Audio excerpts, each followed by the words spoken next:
माफी चाहते हुए आज इस मंच पे हमारे संतों का आशीर्वाद हमें प्राप्त हो रहा है। ऐसे संत आदरणीय प्रकाशानंद जी एवं साथ में विराजित गुरुदेव, मेरे सामने विराजित भारतीय जनता पार्टी के सलूमर विधानसभा के कोने कोने से, गांव गांव से, ढाणी ढाणी से आए सभी मेरे देवतुल्य कार्यकर्ता बंधुओं, मातृशक्ति युवा साथियों, एक बार आप जोर से जयकारा लगाएंगे।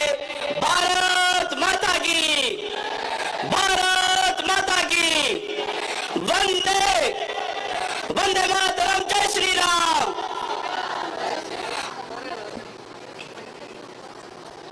हमारे विकास पुरुष दिवंगत विधायक स्वर्गीय अमृत जी मीणा साहब के निधन के पश्चात यह जो उपचुनाव होने जा रहा है, इस उपचुनाव में हम सबको भली भांति ध्यान होना चाहिए कि यह चुनाव हमारे लिए प्रतिष्ठा का विषय है। इस चुनाव से राजस्थान की सरकार की सेहत पे कोई असर नहीं होने वाला है, परंतु जिस तरह से हमारे बीच में उदयपुर शहर विधायक एवं पूर्व जिलाध्यक्ष 4 बार के आदरणीय ताराचंद जी जैन साहब पधारे, उनका स्वागत। पूर्व जिला महामंत्री राम कृपा जी शर्मा साहब पधारे हैं, उनका भी स्वागत। मित्रों, यह चुनाव हमारे लिए प्रतिष्ठा का विषय है। जिस तरह से 2014 में हमारे देश की कमान आदरणीय यशस्वी प्रधानमंत्री नरेंद्र मोदी जी ने संभाली, उसके बाद से हमारे देश में जो हम परिवर्तन देखने को हमें मिल रहा है, और 2023 के चुनाव में हमारी जो सरकार भजनलाल जी की बनी है, अब हमारी दिल्ली वाली सरकार हमारी बनी हुई है और राजस्थान की सरकार भी हमारी बनी हुई है। उदयपुर का सांसद और उदयपुर का जिला प्रमुख भी भारतीय जनता पार्टी का है, परंतु प्रगति और कुदरत के कारण एक अवरोध जो हुआ है वो हमारे सलूमर में विधायक जी के निधन के कारण हुआ है। हम सभी जो दिल्ली से लेके राजस्थान वाली सरकार भारतीय जनता पार्टी बनने के कारण क्या क्या हुआ जरा अपन देखेंगे।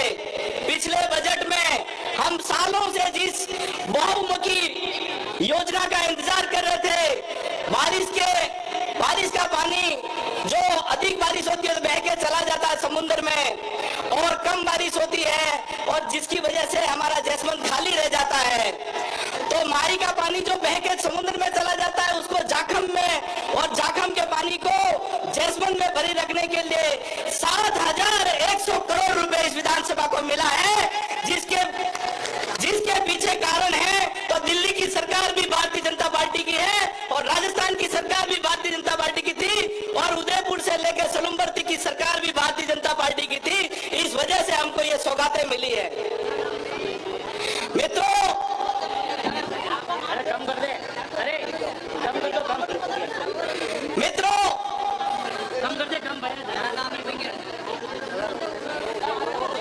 जब से मोदी जी प्रधानमंत्री बने थे, उससे पहले जिस पार्टी की सरकार थी और उस पार्टी के एक प्रधानमंत्री जिन्होंने कहा था कि मैं दिल्ली के खजाने से अगर 1 रुपया बेचता हूं तो सलूमर के गांव में पहुंचते पहुंचते 85 पैसा पहुंचता है, 85 पैसा रास्ते में कट जाता है और मात्र 15 पैसा पहुंचता है। उन्होंने ये विडंबना जरूर जाहिर की थी पर इसका इलाज उन्होंने नहीं निकाला था। मोदी जी प्रधानमंत्री बने, जन धन के खाते खुले और सलूमर की जनता के लिए अगर कोई वहां से 1 रुपया भी बेचता है दिल्ली के खजाने से, राजस्थान के खजाने से, तो वो पूरा का पूरा रुपया आपके खजाने में पहुंचता है। यह काम मोदी जी ने हमारे देश में प्रधानमंत्री बनने के बाद में किया। हमारे राजस्थान के मुख्यमंत्री, जो राजस्थान के मुख्यमंत्री अभी हम जिनको सब सुनने के लिए यहाँ पे एकत्रित आए हैं, भारतीय जनता पार्टी ने चुनाव से पहले एक संकल्प पत्र आपके सबके सामने रखा था। पूरे राजस्थान के अंदर भारतीय जनता पार्टी ने कहा था कि यदि हम सरकार में आएंगे तो क्या क्या काम करेंगे, ऐसा संकल्प पत्र जब उन्होंने दिया। आज मेरे पूर्व वक्ता तकर सिंह जी सत्तावर साहब ने अभी कहा, अभी 9 महीने 10 महीने का समय हुआ है, इतिहास में कभी कोई ऐसी सरकार नहीं होगी जिसने 10 महीने होने से पहले पहले 80% के लगभग वादे पूरे कर दिए हैं। ऐसे भजनलाल जी के लिए मैं कहता हूं आप जोर से तालियां बजाएं। उन्होंने कहा कि हम उज्ज्वला के जो कनेक्शनधारी हैं उनको 450 रुपए में हम टंकी देंगे। सरकार बनते ही उन्होंने करके दिखाया।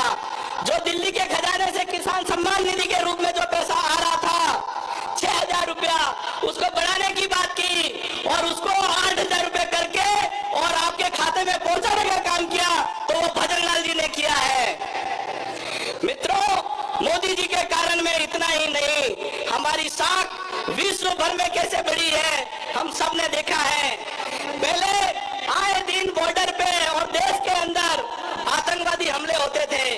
कभी जयपुर के हनुमान मंदिर में बम ब्लास्ट साइकिल में हो जाता था, कभी मुंबई के ताज होटल के अंदर बम ब्लास्ट हो जाता था, कभी देश में कहीं बड़ी बड़ी घटनाएं हो रही है, आतंकवादी घटनाएं होती थी।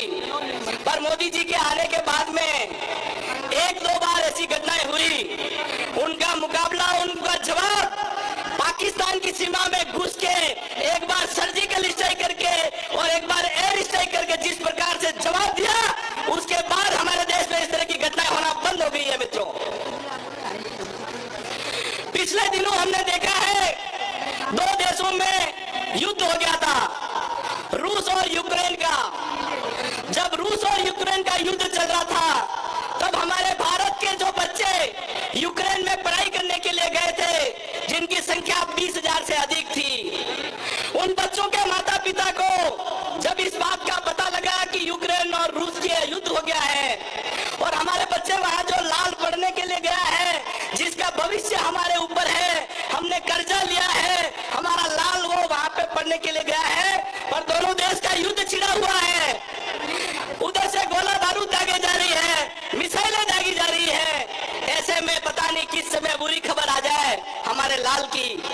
तो ये बात जब मोदी जी तक पहुंची तो मोदी जी विश्व के अंदर एक अकेले नेता थे जिन्होंने दोनों के राष्ट्रपतियों से बात की और युद्ध 4 घंटे तक विराम हुआ और हमारे 20,000 से अधिक बच्चे सुरक्षित निकल के भारत आए। ऐसा गौरव बढ़ा है तो भारत का मोदी जी के कारण बढ़ा है।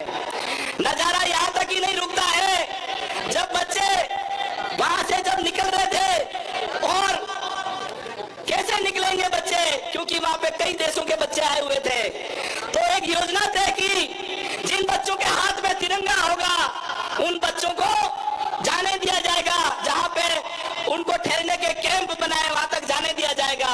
यह तय किया था। जब भारत के बच्चे तिरंगा लेके निकले तो ना तो उसको रूस की सेना रोकती है, ना यूक्रेन की सेना रोकती है, भारत माता की जय बोलते हुए वो लोग जाने लगते हैं भारत के बच्चे। जब ये नजारा पाकिस्तान के बच्चे जो वहां पढ़ने के लिए गए थे उन्होंने देखा, जब उन्होंने ये देखा तो पाकिस्तान के बच्चों ने भी कहीं से तिरंगा कबाड़ा और तिरंगा पकड़ के भारत माता की जय बोलते हुए निकले। वो भी वहां से तिरंगे के सहारा जान बचाने के लिए काम आया। ऐसा भारत का गौरव बढ़ाया है नरेंद्र मोदी जी ने। मित्रों,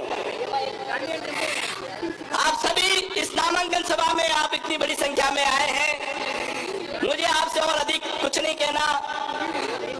हम सभी भारतीय जनता पार्टी के कार्यकर्ता हैं और कार्यकर्ता होने के नाते मेरे साथ साथ में कई अन्य कार्यकर्ताओं ने भी टिकट हेतु दावेदारी रखी थी। हम सभी भारतीय जनता पार्टी के कार्यकर्ता हैं, हमारा अधिकार है, हम दावेदारी रख सकते हैं।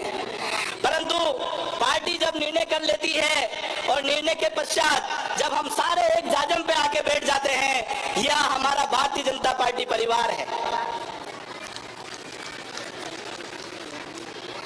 आप सभी से मैं निवेदन करता हूं कि जिस तरह से हमारे क्षेत्र के अंदर अराष्ट्रीय शक्तियां मजबूत हो रही है, हम लोगों को कहा जाता है कि आदिवासी हिंदू नहीं है, हम लोगों को कहा जाता है, माताओं बहनों के लिए कहा जाता है कि आदिवासियों को मेहंदी नहीं लगानी, बिंदी नहीं लगानी, मांग नहीं भरनी। ऐसी बातें कही जाती है एक पार्टी के द्वारा, पार्टी के नेताओं के द्वारा। मित्रों, यह बहुत गंभीर विषय है, यह बहुत ही षड्यंत्र का विषय है, इसको हमको समझने की जरूरत है। ये लोग कुछ टाइम पहले धर्मांतरण का रूप लेके आए थे और हमारे समाज में धर्मांतरण करने का काम करते थे। उनको लगा सफलता मिलने में थोड़ा सा टाइम ज्यादा लग रहा है इस काम में, तो ये बदला हुआ रूप लेके आए हैं कि सारे आदिवासियों को ही बोल दो हिंदू ही नहीं है। ये बदला हुआ रूप लेके आए हैं, इस षड्यंत्र को समझने की जरूरत है। और हमारे क्षेत्र का जो आदिवासी समाज भोला भाला समाज है, जो महादेव जी को पूजता है, जिसकी कुल देवी है, जो भगवान राम को मानता है, भगवान कृष्ण को मानता है, अगर ये जनजाति समाज इस हिंदुस्तान के अंदर, आदिवासी समाज अगर हिंदुस्तान के अंदर हिंदू नहीं है, तो हिंदुस्तान में रहने वाला कोई भी व्यक्ति हिंदू नहीं है। यह मैं कहता हूं, आप सभी जागरूक रहकर अपने मत का प्रयोग करें। और हमारे को यहाँ से एक ऐसा संदेश देना है, अमृत जी ने बहुत काम किए, विकास पुरुष कहलाए। हम यहाँ से भारी मतों से शांता देवी को जिता के भेजेंगे तो अमृत जी के लिए मैं समझता हूँ सच्ची श्रद्धांजलि होगी। बहुत बहुत धन्यवाद। जय हिंद, जय भारत, भारत माता की।